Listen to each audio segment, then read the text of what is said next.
I want to talk to you today about one of the simplest, freest, and most overlooked heart checks a great many older adults could do, but mostly don't. Feeling your own pulse.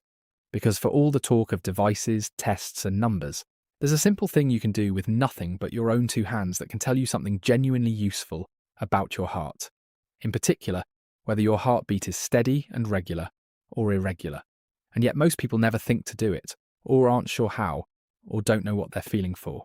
So today I want to explain why checking your pulse is a worthwhile simple habit. What it can and can't tell you, how to do it, what an irregular pulse might mean, and why that matters, especially for catching the rhythm, problem atrial fibrillation, and, importantly, how to keep it in sensible perspective, in partnership with your doctor.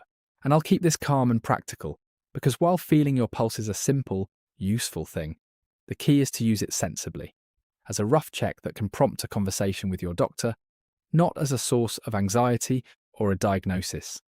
And understanding it puts a small, free tool in your hands. As always, your doctor is who interprets and diagnoses. Let me start with what feeling your pulse can tell you, because that's what makes it worthwhile. Your pulse is the beat you can feel, as your heart pumps blood through your arteries. And by feeling it, you can sense two main things. First, your heart rate, how fast it's beating, which I've discussed though, as I've said, a single rate reading matters less than the pattern and context. Second, and more usefully for a simple self-check, your heart rhythm, whether your heartbeat feels regular and steady, with even beats at even intervals, or irregular, with beats that are uneven, skipping, or erratic. This second thing, whether your pulse is regular or irregular, is what makes feeling your pulse genuinely worthwhile, because an irregular pulse can be a sign of a heart rhythm problem, in particular atrial fibrillation, which, as I've discussed, is common in older adults, often felt as an irregular heartbeat, and important to catch because it raises stroke risk and is treatable.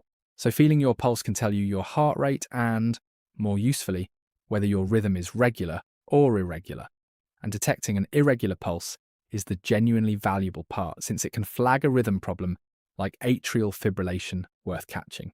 So feeling your pulse mainly checks whether your rhythm is regular or irregular, which is its real value. So the pulse check's value is in spotting irregularity. Let me explain why spotting an irregular pulse matters so much, because this is the heart of why the check is worthwhile. Spotting an irregular pulse matters because it can be the first clue to atrial fibrillation, that common heart rhythm problem I've discussed, which is genuinely important to catch for a specific reason. Atrial fibrillation significantly raises the risk of stroke, but it's very treatable, with treatment that importantly reduces that stroke risk. So catching it, sometimes first noticed as an irregular pulse, and getting it treated can prevent a devastating stroke. And atrial fibrillation can sometimes be present without obvious symptoms, or come and go, so it can go undetected, which is exactly why a simple pulse check that notices irregularity can be so valuable, prompting a visit to the doctor that catches it. Other rhythm irregularities exist too, some benign like the occasional extra beats I've discussed, and some more significant. But the standout reason to value noticing an irregular pulse is the chance to catch atrial fibrillation and reduce stroke risk. So spotting an irregular pulse matters so much because it can flag atrial fibrillation, common, often felt as irregularity, sometimes silent, and important to catch because treating it reduces stroke risk. So a simple pulse check can prompt catching a serious but treatable condition. So the value of noticing irregularity is largely about catching atrial fibrillation and preventing strokes. So spotting irregularity can catch a stroke risk condition. Let me explain how to feel your pulse because it's simple and worth knowing. Feeling your pulse is easy. The most common place is at your wrist. Turn one hand palm up, and with the first two fingers, not the thumb, of your other hand, press gently on the thumb side of your wrist, just below the base of the thumb, where you should feel the beat. You can also feel it at the side of your neck, gently. Once you feel the beat, pay attention to two things: the rate, which you can count. The beats over a period, though. As I've said, the rate matters less for a simple check. And more importantly, the rhythm, whether the beats feel regular and even like a steady drum, or irregular, uneven, skipping, or erratic. Feel it when you're at rest and calm for the most meaningful sense. It takes only a minute, needs nothing but your fingers, and with a little practice, you can get a sense of whether your heartbeat feels steady and regular or not. So to feel your pulse, press gently with 2 fingers on the thumb side of your wrist or at your neck. Feel the beat, and notice especially whether the rhythm is regular and even or irregular, doing it at rest. So feeling your pulse is a simple, free, 1-minute check needing only your fingers. So the pulse check is easy to do. Let me be clear about keeping this in sensible perspective, because this is genuinely important, so the check helps rather than harms. Feeling your pulse is a useful, simple tool, but it must be kept in sensible perspective, and I want to be clear about its limits so it helps rather than causes needless worry. First, a pulse check is a rough self-check, not a diagnosis. It can give you a sense of whether your rhythm seems regular or irregular, but it can't diagnose anything, and only your doctor, with proper assessment like a heart tracing, can diagnose a rhythm problem. Second, occasional irregular beats are common and often benign, as I've discussed. So feeling the odd skip doesn't mean something is wrong, and you shouldn't panic over it. Third, it's easy to misjudge your own pulse, especially without practice. So what you feel is just a rough impression. So the sensible use is, if your pulse seems persistently or notably irregular, that's a reason to mention it to your doctor for proper assessment, not to panic or self-diagnose, while an occasional skip is usually nothing. The point is to use the pulse check as a simple prompt to see your doctor when warranted, kept in calm perspective, not as a source of anxiety or a diagnosis. So keep the pulse check in perspective, a rough prompt to see your doctor about persistent irregularity, not a diagnosis or a cause for panic over the odd skip. So sensible perspective keeps the pulse check helpful, not anxiety-provoking. So use it as a calm prompt, not a diagnosis. Let me explain what to do with what you feel, because the action follows the sensible perspective. If you feel your pulse and it seems regular and steady, that's reassuring, and you simply carry on, perhaps checking occasionally. If you notice your pulse seems persistently or notably irregular, uneven, skipping a lot, or erratic, especially if this is a new or repeated finding, mention it to your doctor, who can assess your heart rhythm properly, often with a heart tracing, sometimes over a period with a portable monitor, since irregularities can come and go, to determine whether there's a rhythm problem like atrial fibrillation that needs treatment, which, if found, can be managed to reduce stroke risk. If you feel only the occasional skip without other symptoms, that's usually benign, as I've discussed, though you can still mention it. And importantly, separate from the pulse check, if you ever have symptoms like palpitations with chest pain, severe breathlessness, fainting, or severe dizziness, seek urgent care as I've discussed. So if your pulse seems persistently or notably irregular, mention it to your doctor for proper assessment, while a regular pulse is reassuring and an occasional skip usually benign, and seek urgent care for palpitations with serious symptoms. So act on a persistently irregular pulse by seeing your doctor while staying calm about the occasional skip. So the action is to let an irregular pulse prompt a doctor's visit. Let me explain why this simple habit is worthwhile.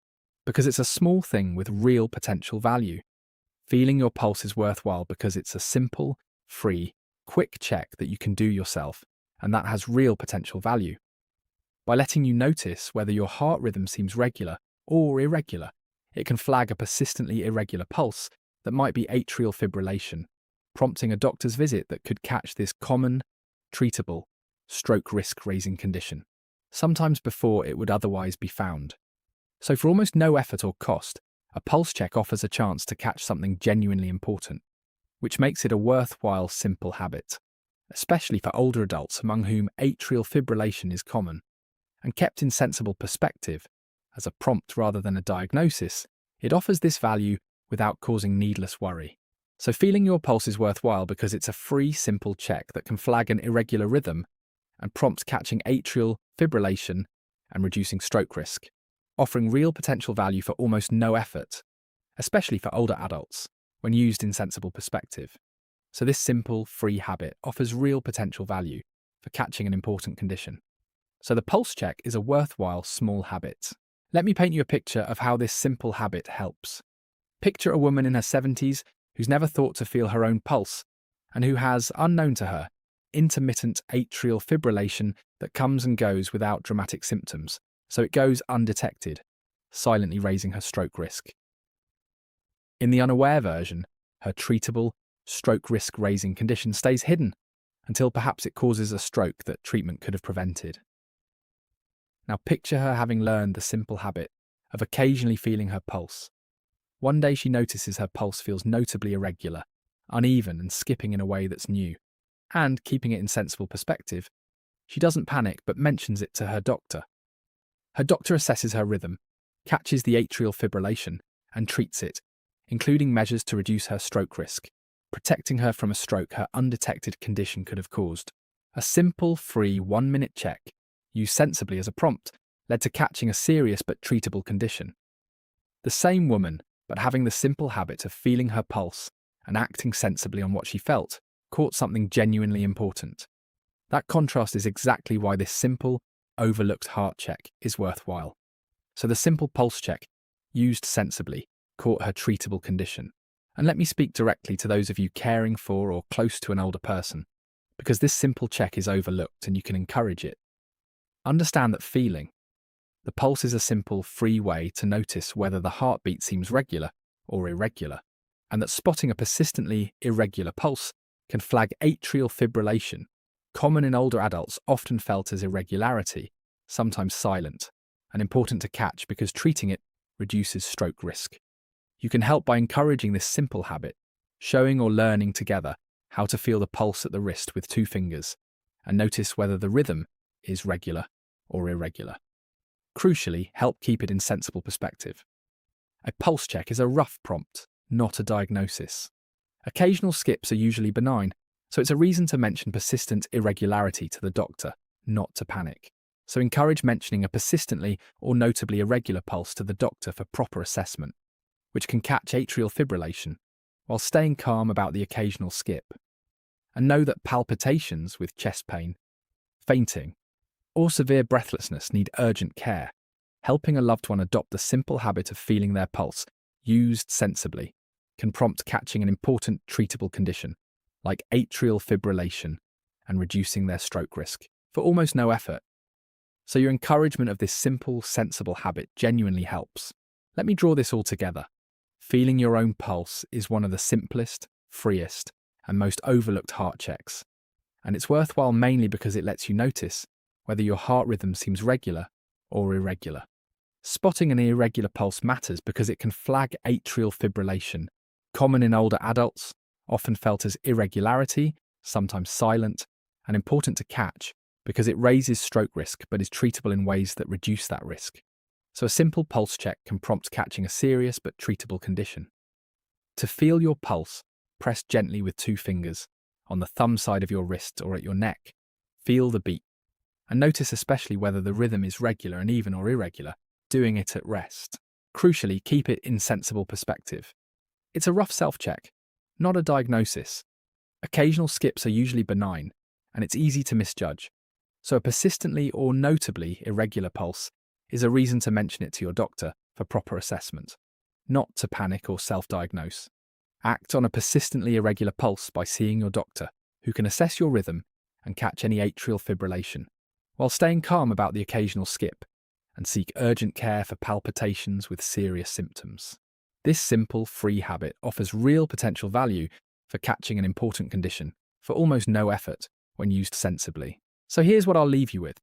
First, understand that feeling your own pulse is a simple, free heart check that lets you notice mainly whether your heart rhythm seems regular and steady or irregular, which is its real value. Second, know why spotting an irregular pulse matters. It can flag atrial fibrillation, common in older adults, often felt as an irregular heartbeat, sometimes silent, and important to catch because it raises stroke risk, but is treatable in ways that reduce that risk. So noticing irregularity can prompt catching a serious but treatable condition. Third, know how to do it. Press gently with 2 fingers, not the thumb, on the thumb side of your wrist, or at the side of your neck. Feel the beat, and notice especially whether the rhythm is regular and even or irregular, skipping or erratic, doing it when at rest. Fourth, and crucially, keep it in sensible perspective. A pulse check is a rough self-check, not a diagnosis. Occasional skipped beats are common and usually benign, and it's easy to misjudge, so use it as a calm prompt to see your doctor about a persistently or notably irregular pulse, not as a source of panic or a diagnosis. And fifth, act sensibly on what you feel. If your pulse seems persistently or notably irregular, especially as a new or repeated finding, mention it to your doctor for proper assessment, which can catch atrial fibrillation and reduce stroke risk, while a regular pulse is reassuring and an occasional skip usually nothing, and seek urgent care separately for palpitations with chest pain, fainting or severe breathlessness. Feeling your pulse is a simple, free, overlooked habit that, used in sensible perspective, can prompt catching an important treatable condition like atrial fibrillation, so it's a worthwhile small thing to do. So take care of yourself, learn the simple habit of feeling your pulse, notice whether it's regular, keep it in calm perspective, and let a persistently irregular pulse prompt a visit to your doctor. And because diagnosing a heart rhythm problem requires a doctor, please treat a persistently or notably irregular pulse as your reason to see your own physician for proper assessment, rather than as a diagnosis or a cause for panic, and seek urgent care for palpitations with serious symptoms.